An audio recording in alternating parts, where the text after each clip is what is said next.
அனைவருக்கும் வணக்கம். இதுதான் உங்களின் தினசரி சமையல். நம்ம இன்றைக்கி என்ன பார்க்க போகிறோன்னா மிளகாய் மிட்டாய்ங்க. இது கலரும் சூப்பராக இருக்கும், டேஸ்ட்டும் சூப்பராக இருக்கும். இந்த 80s 90s கிட்ஸுக்கெலாம் ரொம்ப ரொம்ப பிடிச்ச மிட்டாய்ங்க. இதை செய்கிறது ரொம்ப ஈஸி, ரொம்ப கலர்ஃபுல்லாக, ரொம்ப டேஸ்டியாக வீட்டில் எப்படி செய்கிறதுங்கிறத இப்போ பார்க்கலாம் வாங்க. ஃபஸ்ட்டு இதுக்கு 150 கிராம் மைதா எடுத்துக்கலாம். இந்த மைதாவுக்கு தேவையான அளவு உப்பு சேர்த்துப்போம். இந்த உப்பு நான் ராக் சால்ட் சேர்த்துருக்கேன், நீங்கள் நார்மல் சால்ட்டு கூட சேர்த்துக்கலாம். இதில் 2 டேபிள் ஸ்பூன் அளவுக்கு நம்ம கடலெண்ணெய் சேர்த்துக்கலாம். 2 டேபிள் ஸ்பூன் கடலெண்ணெயும் சேர்த்த பிறகு உப்பு கடலெண்ணெய் எல்லாமே இந்த மைதாவோட நல்லா மிக்ஸ் ஆகணும். அந்த அளவுக்கு கலந்து விட்டுருங்க. அப்போ தான் உப்பு எல்லா பக்கமும் ஈவனாக பரவி இருக்கும். இதுமாரி நல்லா கலந்து விட்ட பிறகு கொஞ்சம் கொஞ்சமாக நம்ம தண்ணி சேர்த்துட்டு நல்லா பிசைஞ்சு விடுங்க.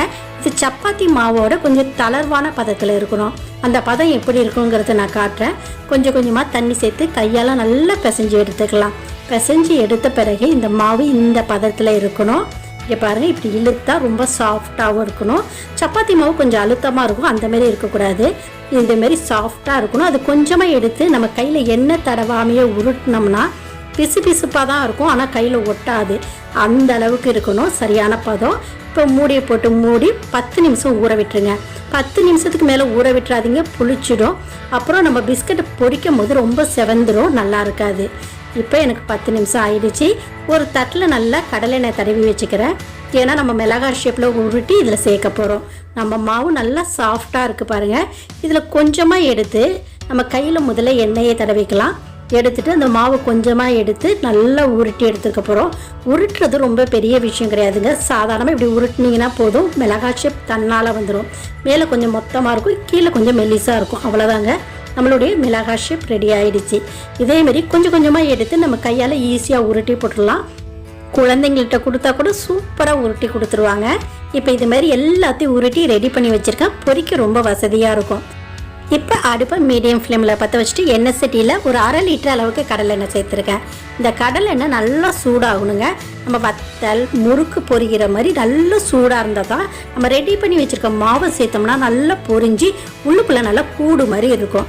இப்போ நல்லா சூடாகிடுச்சு. இப்போ நம்ம ரெடி பண்ணி வச்சுருக்க உருட்டி வச்சுருக்க மாவு ஒவ்வொன்றா சேர்த்துங்க.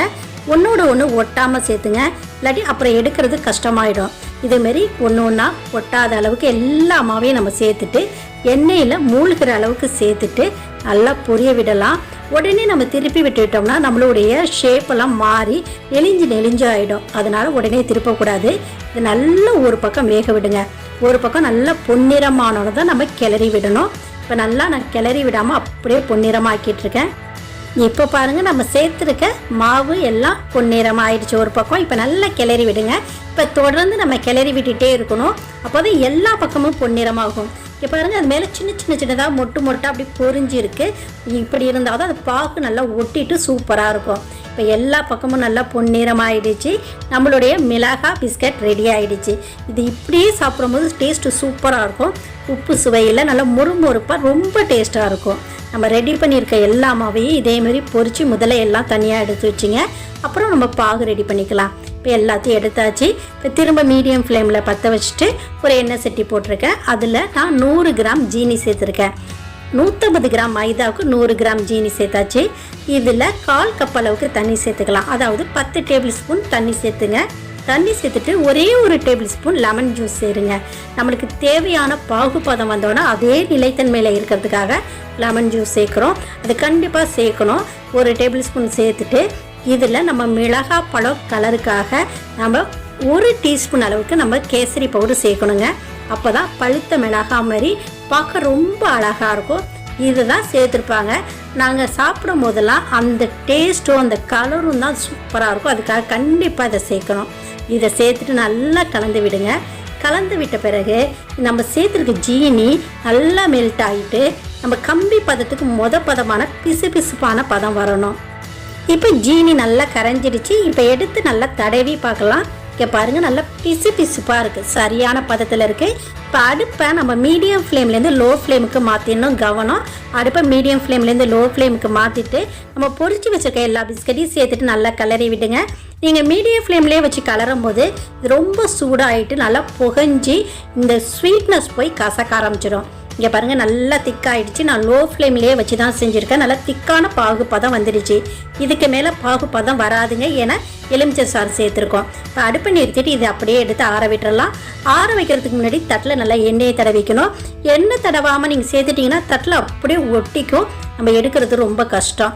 இதேமாரி எண்ணெய் தடவின தட்டில் போடும் போதே அப்படியே உதுத்து விட்டு போடுங்க. போட்டுட்டு 1 மணி நேரம் நல்லா ஆற விட்டுருங்க. நல்லா ஆறின பிறகு நம்ம எடுத்துக்கலாம். இப்போ நல்லா உதுத்து விட்டுட்டேன். 1 மணி நேரம் நல்லா ஆற விட்டுறேன். இப்போ 1 மணி நேரம் கழித்து பார்க்கலாம். இப்போ பாருங்கள் நல்லா உறைஞ்சிடுச்சு. எடுக்கும் போதே ஒன்றோட ஒன்று சேர்ந்து வருது. ஆனால் ஈஸியாக எடுத்துடலாம். நீங்கள் எண்ணெய் தடவலைன்னா தட்டோடையும் ஒட்டியிருக்கும், நம்ம எடுக்கிறது கஷ்டம். இதேமாரி எல்லாத்தையும் பிரித்து எடுத்து வச்சுட்டேன். அதை உடச்சி காமிக்கிறேன். உள்ளுக்குள்ளே பிஸ்கட் எப்படி வெந்திருக்கு நீங்கள் பாருங்கள். உள்ளுக்குள்ளே நல்லா கூடாக சூப்பராக வெந்திருக்கு. செம டேஸ்டான மிளகாய் மிட்டாய். கலரு அதோட மிளகாய் பழ கலருங்க. ஷேப்பு மிளகாய் ஷேப்பு ரொம்ப ஈஸியாக செஞ்சிடலாம். இப்போ உள்ள குழந்தைங்களுக்கு நீங்கள் செஞ்சு கொடுங்க, செம டேஸ்ட்டாக விரும்பி சாப்பிடுவாங்க. அடிக்கடி செஞ்சுன்னு கேட்பாங்க. உங்கள் வீட்டில் செஞ்சு பார்த்துட்டு எப்படி இருக்குங்கிறத எனக்கு கமெண்ட் பண்ணுங்கள்.